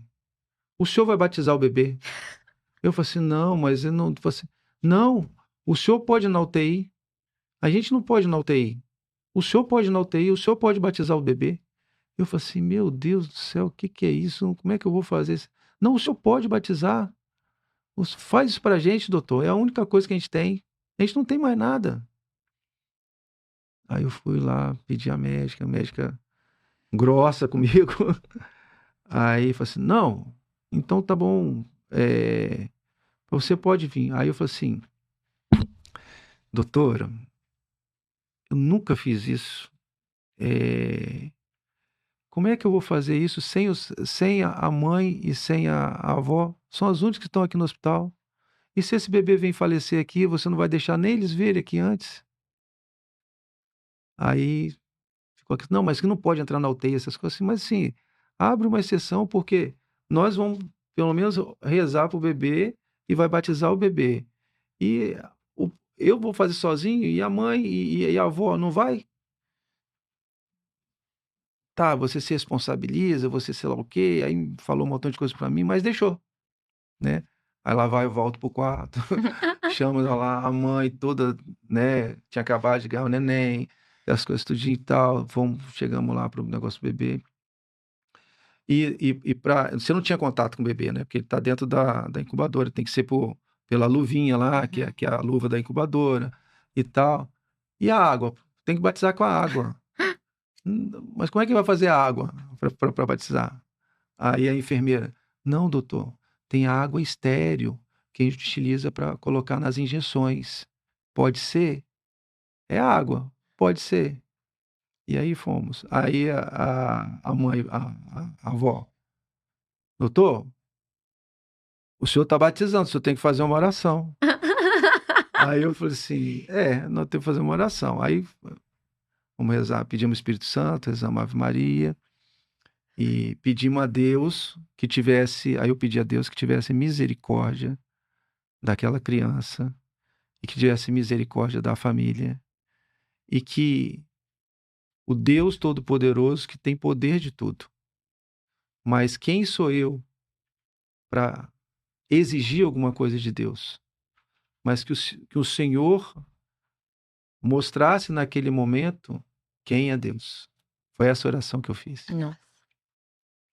que eu não sou capaz de pedir a cura, mas eu sou capaz de pedir que Deus se manifeste naquele lugar. Foi isso que eu pedi, né. E aí fiz a benção, coloquei a aguinha nele, assim, bem uma gotinha, né, Uhum. e falei: "Em nome do Pai, do Filho e do Espírito Santo", rezamos para ele e tal. Rafa, na mesma hora em que caiu a água, eu falei assim: "Essa criança e tal", eu fechei os olhos, rezamos o Pai Nosso e tal. Na mesma hora que eu olhei a sonda da diurese da criança, estava saindo xixi. Ai, que Tinha lindo. 24 horas que aquela criança não estava urinando. Naquele momento, eu falei assim: "Deus ouviu a minha prece. Essa criança vai viver". Ai, que lindo. E aí fomos embora, abençoei, não falei para eles aquela situação: "Ó, tá saindo, né", não Aí falei, você viu. mas no meu coração, na hora que começou a sair, aí eu, depois que eles foram, né, na hora que eles estavam saindo na frente, eu falei com a técnica de enfermagem assim: "Tem quanto tempo que essa criança não tá urinando?" Que a médica falou: "Mais de 12 horas". "Não, doutor, tem 24 horas que ela não tá urinando. Essa aqui é a primeira gotinha que tá saindo". Ai, gente. Depois da bênção, depois da do batismo, da bênção, depois do batismo. E aí fomos, eu confortei ela e falei que era, que se o que tinha que ser feito foi feito, o que Deus decidir vai ser decidido, Hum. né. Bem, e aí a criança foi melhorando, dia após dia, melhorando, aí teve uma pneumonia, foi tratada, mas começou a urinar, melhorou função renal, depois tirou o tubinho dela e tal. Essa criança saiu depois de 3 meses, entendeu, foi para casa, né, o nome dela é Arthur. Hum. E aí, eh, depois eles foram lá para a igreja, e aí me chamaram também para ir lá. Houve o batismo lá na igreja, e aí o padre falou assim: "Mas o Arthur não irá receber a água que todas as outras crianças receberam, porque ele já recebeu a água do batismo". Ah, A água do batismo do Arthur foi recebido dentro de uma UTIM. ele falou isso sem saber? Não, falou, ele já sabia, ele falou, ele estava explicando para a comunidade o Uhum. porquê que o Arthur não recebeu a água, porque ele recebeu a água esterilizada lá na UTIM quando ele tinha 1 dia de vida. E aí ele fez todo o ritual menos da água, né, aí ele explicou essa situação. E, sou padrinho do Arthur, Ah. passei a ser padrinho do Arthur, e, para nossa alegria e tudo, né, o Arthur, ele teve um período ali de criancinha, devia ter uns, agora ele deve estar uns 18 anos ou mais. Mas o Arthur, quando tinha 4, 5 anos, ele foi eleito a criancinha mais bonitinha do shopping. Ai, gente. Lourinho, dos olhos azuis, cabelinho cacheado, o menino mais bonito do shopping, Era o menino que a médica estava falando que não ia sobreviver. que não ia sobreviver. Então, assim, milagres acontecem, Deus está presente. E assim, e também poderia contar mais outros milagres. Outra situação também, pode falar? Claro, Pode? claro. Bem, esse daqui não foi bem assim um milagre, mas foi uma passagem interessante dentro da UTI que me emociona também, né? Pelo Bem, quando eu assumi a UTI lá, então eu ficava de rotina e também dava muito plantão à noite. Foi na época que eu também estava escrevendo meu doutorado. E aí, por cargas d'água, eu atendi uma paciente, uma descendente italiana, já com quase 90 anos, não vou falar nome aqui, né, Uhum. tal. E ela veio, ah, se eu não me engano, ela fugiu da Itália na Segunda Guerra Mundial e foi na festa, acho que Nossa Senhora da Quirupita. Era a festa Nossa Senhora lá, que era, acho que era Nossa Senhora da Quirupita. E ela veio e ela contava, né: "Ó, eu estava no meio de uma festa e foi um momento que eu consegui fugir, porque estava tendo os ataques, tiro, bombas, e eu foi um momento que eu fugi, mas eu fugi na festa de Nossa Senhora". E aí teve um período que ela estava muito mal na UTI e tal. Aí eu cuidando dela e realmente ela mal, né? Quase que ia embora e tal. Aí ela falou assim: doutor, eu não vou aguentar, né? Aí eu falei assim: não, fica tranquilo. Hoje é dia do santo tal. Nem sabia que santo era. Hoje é dia de Santo Expedito. Ah, dia de Santo Expedito? A senhora fugiu da Itália no dia de Nossa Senhora. Hoje é dia de Santo Expedito, então a senhora não vai embora hoje. Ah, dia de Santo Expedito. Tá. Aí, outra vez, aquela mesma situação. Não, hoje é dia de São Francisco. Dia de São Francisco, tal. E foi assim quase uns, bota aí uns 40 dias, quase uns 2 meses, mas ela muito mal. Tanto ela estava em choque cardiogênico, é uma paciente que até para evacuar ela sentia dor no peito, as artérias tudo entupidas, não tinha como mais fazer cirurgia. Então, assim, a insuficiência renal. Então, a vida dela, assim, era estava sendo consumida aos pouquinhos, e a gente sabia disso, né. E até que, assim, e ela ria, né, que eu falava assim: "Não, hoje é dia de santo tal", né, o dia que eu não estava no UTI: "Cadê o doutor Osmar? Porque, o doutor Osmar tá lá". Aí às vezes eu falava pro telefone: "Fala que é dia de santo isso aqui". Aí falava para ela. E ficou praticamente uns 2 meses. Aí teve um dia que realmente ela estava muito mal, muito falta de ar. E eu sabia que se fosse entubar ela, naquela situação ela não ia voltar mais, né. E ela muito ofegante, né, me chama gaspiando, né, fica aquela respiração que não consegue e tal. E ela falou assim, eu falei assim: "Não, fica tranquila, hoje é dia de", e eu falei assim, aí demorei para falar naquela situação, demorei para falar o santo, né, que eu tinha que pensar qual o santo que era naquele dia. E ela falou assim: "Doutor, hoje eu não tenho dia do santo". Ai, meu Deus. Aí eu falei assim: "É, hoje eu não sei qual o dia do santo". Ela falou assim: "Hoje não vai ter o santo". Aí aquilo lá chocou, né. E aí eu já tinha colocado a questão da família e tal, é uma família muito grande. E aí eu falei assim: "Olha, a senhora sabe que eu vou ter que entubar a senhora". Ela falou assim: "Deixa eu ver minha família antes, deixa eu despedir da minha família". E aí eu fui colocando um por um, pra ir lá, ela com falta de ar e tudo. E aí eles iam na UTI tinha uma portinha por trás, então eles não entravam dentro da UTI, eles só entravam no box dela, eles Aham. rodavam por trás e entravam no box dela. E aí foram um por um, beijava ela, despedia dela, neto, bisneto, Oh, meu Deus. filho e tal, papá, tal. E até que sobrou a última filha, né, que acho que era mais chegada a ela. Aí eu perguntei pra ela assim: "Você eu vou ter que entubar sua mãe e tal, pá Ela: "Não, deixa eu ficar aqui com minha mãe". Eu falei assim: "Olha, eu vou entubar sua mamãe e agora ela não tá aguentando mais. É muito sofrimento ela dessa forma, né". Aí ela falou assim, dificuldade de falar, ela falou assim: "Hoje não tem festa". Ela falou assim: "Hoje não tem festa, mas você pode ficar tranquila, mamãe vai estar sempre com você.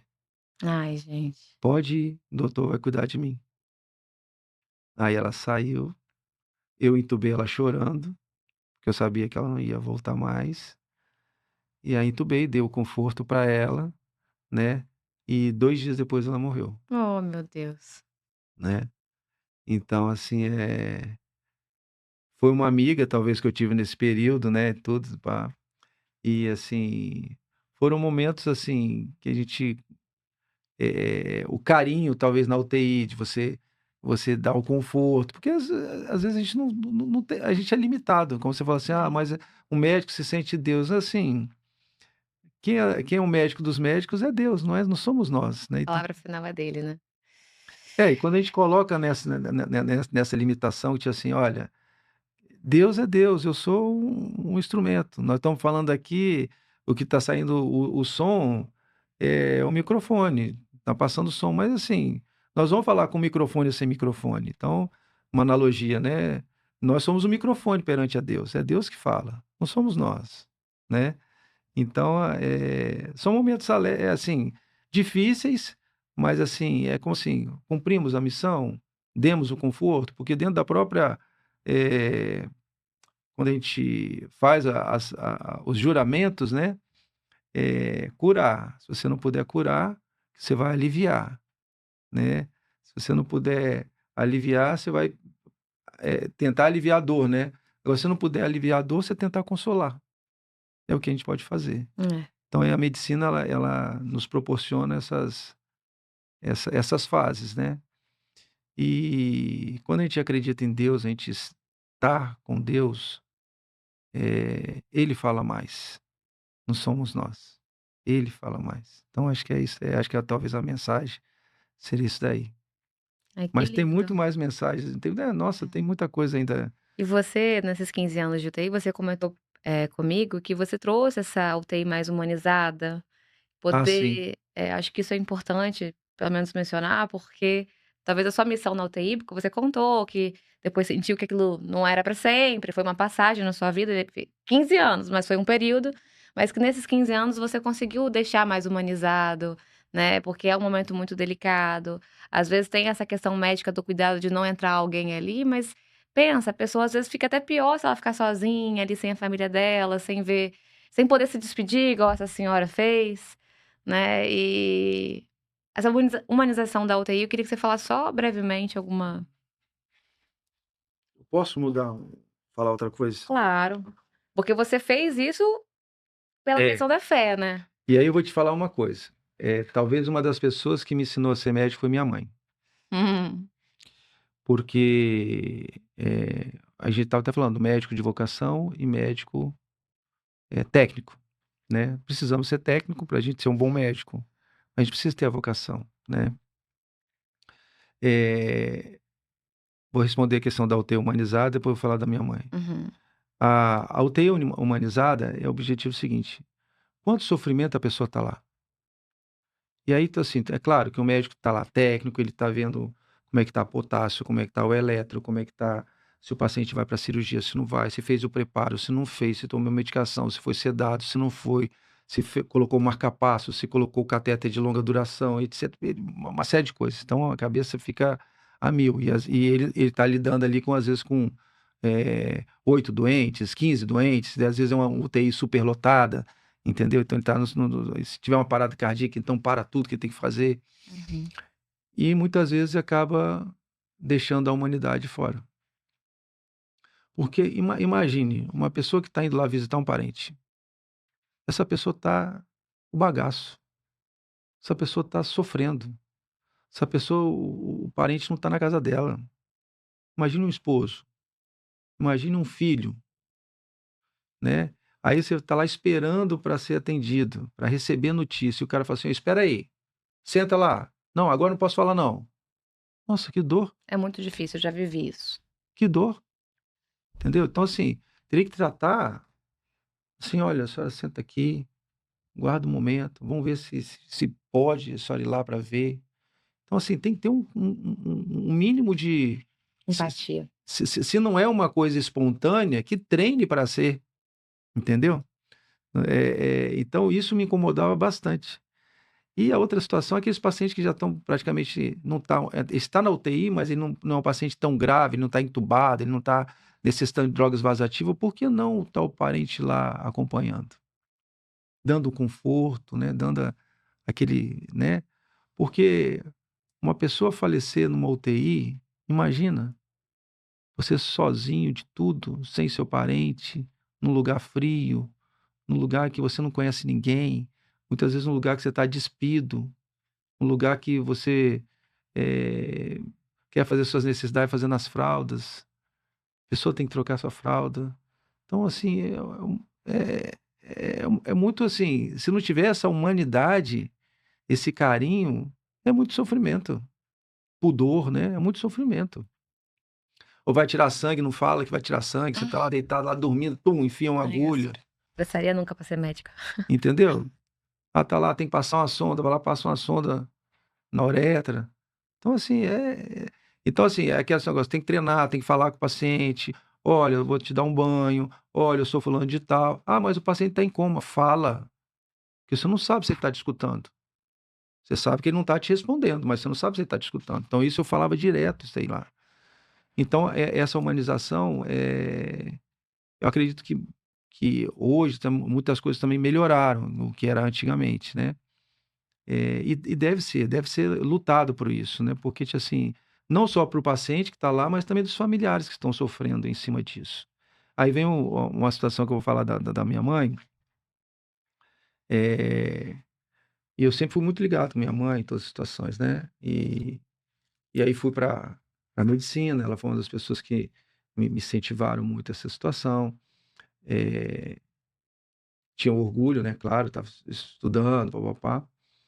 E aí, me formei, fui para São Paulo e já vou contar já direto a parte dela lá. Quando eu cheguei, minha mãe teve várias idas em pronto-socorro e ela fumava, né? Eu sempre falava, mãe, não fuma, tal, papá, aqueles negócios desde criança e tal. Uhum. E aí, trouxe um raio-x aqui que eu fui no pronto-socorro, mas falou que é alergia e tal. Quando eu peguei o raio-x, falei assim, mãe, isso daqui não é alergia, não. Que o médico pediu para eu procurar um pneumologista para poder avaliar. Falei assim, mãe, isso daqui é um câncer.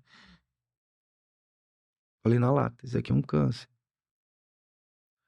Nossa, mas vamos fazer o exame para ontem, mas pelo que está na imagem aqui, parece um tumor, parece um câncer. Vamos fazer. A partir desse dia ela parou de fumar. 3 maços por dia. A partir desse dia ela parou de fumar. E aí começou o nosso calvário, né?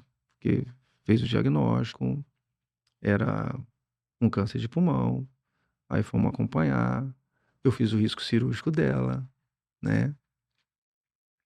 Programamos, marcamos a cirurgia, né? Rezamos muito e tal.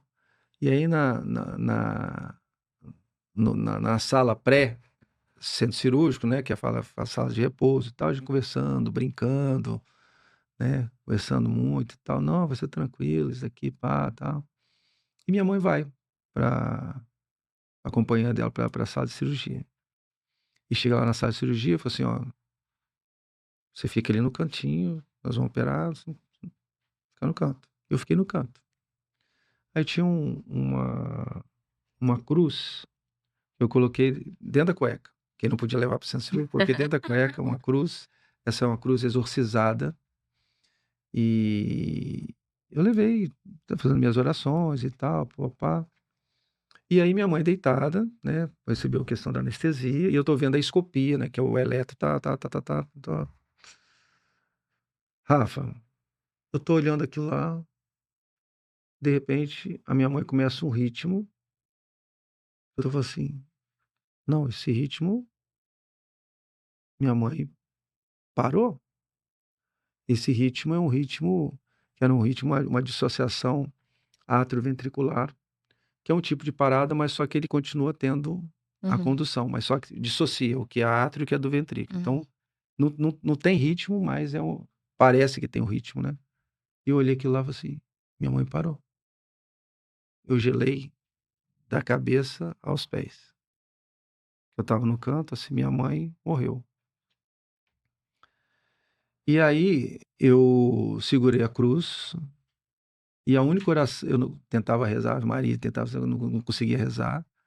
A única oração que eu rezei, e aí quando a gente reza com fé e Deus escuta, quando a oração vem do coração, e eu segurei e falei assim: Senhor, não deixe a minha mãe ir antes que ela conheça a sua salvação. Ai, que lindo. Não, segurei a cruz assim, não deixe minha mãe ir sem que ela conheça a sua salvação. Quer dizer, se não for para ela ser salva, não deixa ela ir ainda, né? Mas se for, leva, né? E aí, ao mesmo tempo que eu estava ali, aquele negócio gelado, aquele negócio que eu fiz essa oração, eu senti, eu senti, como se o meu anjo da guarda pegasse nas minhas costas e fizesse assim, ó, vai. Eu senti um empurrão, vai. Naquele momento, eu me transformei no médico. Porque quando eu falei assim, vai, eu falei assim, eu vou assumir. E aí eu empurrei o colega, que eles não estavam achando que ela estava parada, empurrei o colega e comecei a fazer ressuscitação cardíaca nela. Uhum. Aí teve um que quis me tirar, você não vai tirar aqui não. Aí o outro falou assim, não, ele é o filho dela, não, ele é cardiologista, esse que pá. Comecei a fazer uma massagem, a ressuscitação cardíaca. Aí tem os ciclos, né? Eu fiz durante 45 minutos. Misericórdia. Aí tinha uns, não, para, já foi, sei lá o quê. Eu falei assim, não, existe um Deus vivo. Eu fui. Foi. Aí chamaram o cara para passar marca-passo, o cirurgião era meu amigo, na hora que ele viu, conhecia minha mãe, o cara não conseguia passar o marca-passo, você passa o marca-passo, o cara não conseguia passar o marca-passo. Aparelho de cardiodesfibrilador para dar choque com defeito, chamaram 3 aparelhos lá e eu fazendo massagem. E aí eu não deixava ninguém sair, né? Aqui normalmente você faz, você reveza, vai outro, você reveza, eu que fiquei. Haja força ali, né? E aí os caras falaram assim, aí teve um que desceu e falou assim, não, deixa ele que ele sabe o que tá fazendo. E aí foi. E aí depois dei os choques na minha mãe, vários choques, fiz massagem, ela saiu. Eu fui levando com ela maca até lá em cima, pra UTI, os colegas do negócio da UTI, aí alguns viraram e falaram assim, ó, ela fritou o cérebro, deve ter fritado o cérebro, né, não vai responder. Aí eu fui eu que fiquei com ela direto na UTI. Nem mudei roupa, nada. Aí fui pro banheiro e fui rezar. Fui rezar e Deus me dava uma palavra sobre a ressuscitação dos mortos, ele me dava uma palavra sobre vitória. Eu não sei te falar com detalhes assim, mas a passagem, né? Mas ele me dava a palavra que tinha assim, ele estaria, Deus seria honrado, seria mais ou menos isso. Uhum. Aí tá, aí é cheio de sedação, aí vai neurologista, vai anestesista, e provavelmente o que aconteceu, o anestesista injetou dose maior, e aí fez ela ter a dissociação atrioventricular, provavelmente. Que ele ficou muito chateado, aqueles negócios e tal. E aí, o neurologista falou assim, olha, vai ficar 3 dias com sedação plena, porque deve ter lesado o cérebro, papapá, que negócio tudinho. E eu rezei lá. Aí eu fiquei com ela também à noite. Aí o que eu fiz? Ela vai sair do tubo. Diminuí a sedação, aí ela teve o reflexo da tosse, que é um dos reflexos que significa que o eixo medular dela tá bom, né? A parte de bulbo e da parte cerebral que tá bom. Eu falei assim, ela vai sair do tubo amanhã. Aí comecei a diminuir a sedação à noite, diminuir a sedação de noite. Aí chegou de dia, falei assim, nossa, mas já tá pouco, ela tá mexendo os negócios. Nós vamos tirar o tubo meio-dia. Não, aí chegou o cara da TI, não, tudo bem, então você vai tirar responsabilidade sua? Não, pode deixar, responsabilidade minha, assumo, tô aqui até agora. Aí tiramos o tubo da mamãe plena, mente normal, Mal sabe ela que você ficou lá 45 minutos. toda queimada Oh, meu por causa dos Deus. choques, né? E aí foi aquele momento da recuperação e tal. Aí começou a vir filas para ver minha mãe. Que o pessoal pensou assim, não é possível, essa mulher morreu e como é que tá aqui falando? E foram anestesista, foram enfermeira, foi técnico de enfermagem. A UTI, nesse dia, ela parou. Ficou médico ao redor do leito dela, eu acho que devia ter uns 30 médicos. As UTIs, o centro cirúrgico que estava fazendo a cirurgia do lado e tal, pararam para ver o que estava acontecendo. Bem, a minha mãe saiu e aí começou outra situação, né? Aí tem que fazer, teria que fazer a cirurgia, ainda que estava o tumor, só que no negócio de massagem, o tumor, pum, ele dissemina, né? Porque Uhum. massageando, tá, pá. Aí foi feito quimioterapia e programado para realmente tirar o tumor, tal. Aí nos organizamos novamente, fomos tirar o tumor, eu acompanhei lá. Falei, Senhor, não faça o que aconteça o que aconteceu daquela vez passada, né? Bem, resumindo a história, ela teve umas arritmiazinha lá, deu uns calafrios, mas assim, foi tranquila a cirurgia e operou. Ela ficou muito bem durante 3, 4 anos Olha. e depois a doença voltou né, que voltou disseminada, etc e tal. Eu sabia que poderia voltar, porque no momento crucial foi feito parada, quase 1 hora de parada cardíaca e pá-pá-pá. Então, assim, bem, aí voltou a questão da doença. E aí foi que a parte que ela me ensinou a ser médico, porque eu comecei a acompanhar ela em todas as situações, eu ia na quimioterapia com ela, e uma das coisas que ela falou assim: "Meu filho, esse é o nosso momento, nosso momento de ficar na quimioterapia, é o nosso momento". A gente conversava, brincava, ria, contava história, me falava coisas que eu era pequeno, coisa que eh, da nossa família, coisas que ela gostaria de fazer, não fez, coisas dos meus avós, e era o nosso momento, né. Então ela falava: "Era o nosso momento, é o nosso momento". Beleza, fomos seguindo isso daí. E ela começou a piorar, né, aí troca quimioterápico, troca, eh, tipo de terapia, aí ela começa a piorar, a parte óssea, a parte de fígado, aí o que que eu fazia? Pegava ela, passava o dia no hospital, fazia tudo quanto tempo de exame, tirava ela do hospital, levava para casa, para não deixar ela internada. E aí teve um dia ela falou assim, e começa a ter falta de ar, leva o equipamento, respirador, etc e tal. E ela virou e falou assim, nós fomos fazer ultrassom e do ultrassom, a doutora ficou assustada, né. Aí ela falou assim, me chamou no canto, ela falou lá, ela falou assim: "Osmar", aí minha mãe falou assim: "Não precisa esconder de mim não, como é que tá meu fígado?". "Ó mãe, tem aqui mais ou menos uns 60% de metástase". "Tá bom, ainda tem 40". "Nós temos 40 ainda, vamos seguir a vida, seguir a vida". "Ah, tem a parte óssea, tá atingindo as 15". "Ah, mas eu tenho quantas vértebras?". "Ah, tem um monte". "Foi só 2". Olha o copo cheio.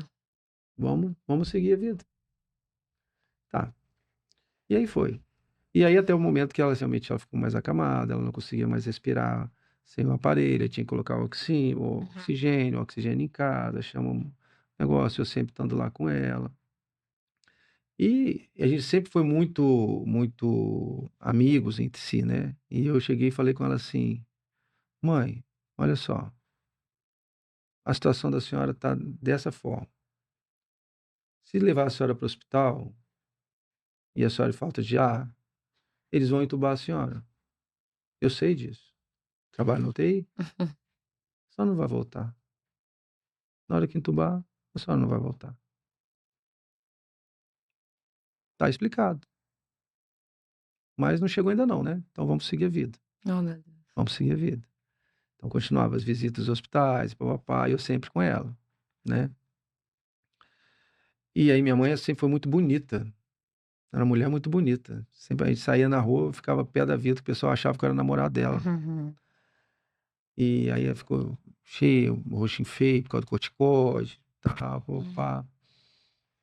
E aí ela virou e começou a piorar muito, né. E aí eu me lembro que na véspera não, no domingo ela não poderia, não teve negócio de eucaristia.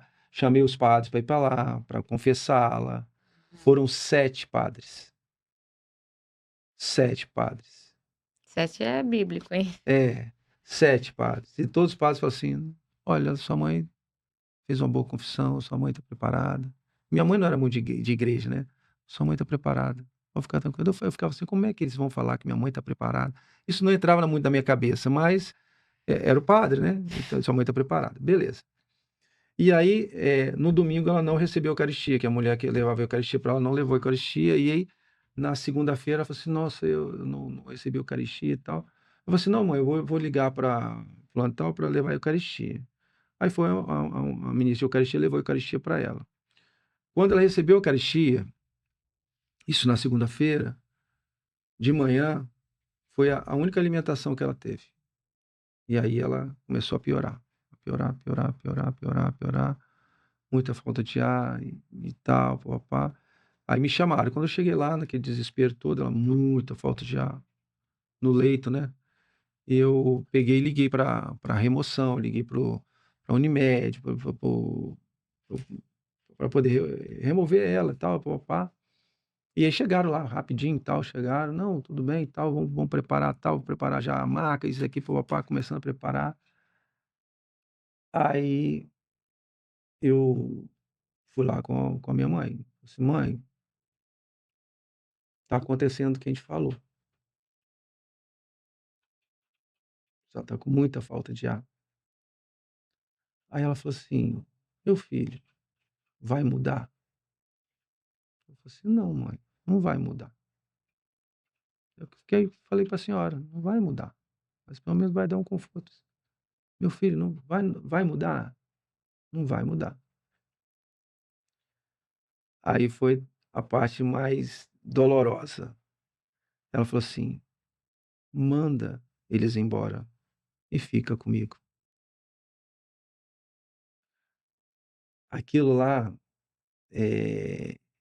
eu caí na real, falei assim: "Cara, é uma UTI fria, é uma UTI dolorosa, ela quer que eu fique com ela na morte dela". E aí fui falar com os caras e o cara brigou comigo, entendeu?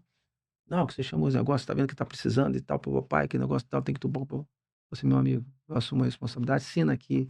Assinei o negócio e tal. E fiquei com minha mãe. Fiquei com minha mãe,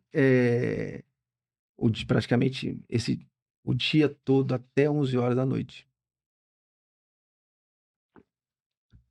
rezando com ela sofrendo, falta de ar, falta de ar, falta de ar, aumentava no talo o oxigênio, falta de ar, falta de ar, falta de ar. E aí minha avó estava lá, minha avó tinha 80 e poucos anos. A mãe dela? É, Ah, ela estava lá, todo mundo na beira do leito, eu, minha avó, e sua minha mãe tia, tinha quanto? 62. Nova. E aí, eu falei assim: "Ó, não aguento mais, eu vou em casa, vou tomar um banho", que eu estava lá desde manhã, né, tomar um banho e tal. Aí quando eu fui sair, minha avó falou assim: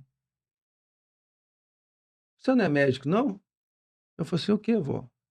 Você não sabe quando a pessoa está morrendo?" Eu falei assim: "Vó, mas eu preciso ir, eu não tenho condições e tal, tenho que tomar um banho e tal". Aí fui, né. Foi o tempo de tomar um banho, coloquei uma camisa de Nossa Senhora, que eu tenho até hoje, que ela tinha me dado, minha mãe, botei a camisa de Nossa Senhora, acabei de colocar a camisa de Nossa Senhora, ia deitar. "Ó, vem cá que sua mãe tá muito mal", minha tia falou. Aí eu cheguei lá, e quando eu cheguei lá na beira do leito, né, todo mundo esperava assim: "Ó, agora o doutor vai fazer alguma coisa, né, porque ela tá muito mal, ela tá Uhum. delirando, ela tá isso aqui, pá-pá-pá". E aí quando eu cheguei lá, a minha mãe naquela situação, fiquei do lado dela lá, eu puxei o texto, e aí começamos. "Creio em Deus Pai Todo-Poderoso, Criador do céu e da terra", e rezamos o texto. E era exatamente 3 horas da madrugada, a hora da Olha. misericórdia de Deus, Uhum. e terminamos o texto, rezamos o texto da misericórdia, a minha mãe indo embora, né, os últimos olhares para mim, e as últimas palavras que eu fiz para ela foi: "Mãe, faça igual o ladrão na cruz, roube o céu, roube o céu para você, mas deixa seu pezinho lá, que quando eu for, a senhora me receber lá em cima". Ai.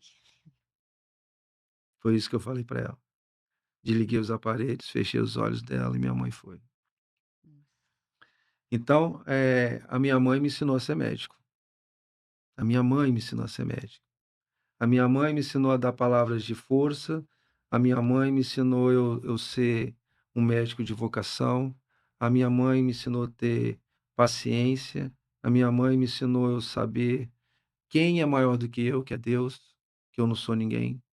A minha mãe me ensinou a ter resiliência. A minha mãe me ensinou a aceitar os propósitos de Deus. A minha mãe me ensinou a eu pedir em oração para que ela vivesse mais bem, e viveu 5 anos bem. Então a minha mãe me ensinou a ser médico. Médico respeitando a Deus, coisas que muitos ainda não respeitam. Então acho que é essa que é a mensagem que eu poderia deixar. Ai, uma coisa mais linda. E agora você entende por que que o menino de 3 anos falou que queria ser cardiologista? É, às vezes a gente, é uma dinâmica, né, a gente não sabe, né, mas é um propósito de Deus, né, uma vocação, né. Eu entendo isso como uma vocação. E você, com 3 anos, falava que queria ser cardiologista, E quando sua mãe teve toda essa situação, se você não soubesse fazer ali a manobra, talvez não teria estendido esse tempo, ganhado esse tempo. Então acho que a sua missão, a sua vocação, que desde os 3 anos você sabia, já tinha até esse propósito. É, pode ser. Deve ser, né? Com certeza. Deve ser. Mas bom. Oh, meu Deus do céu.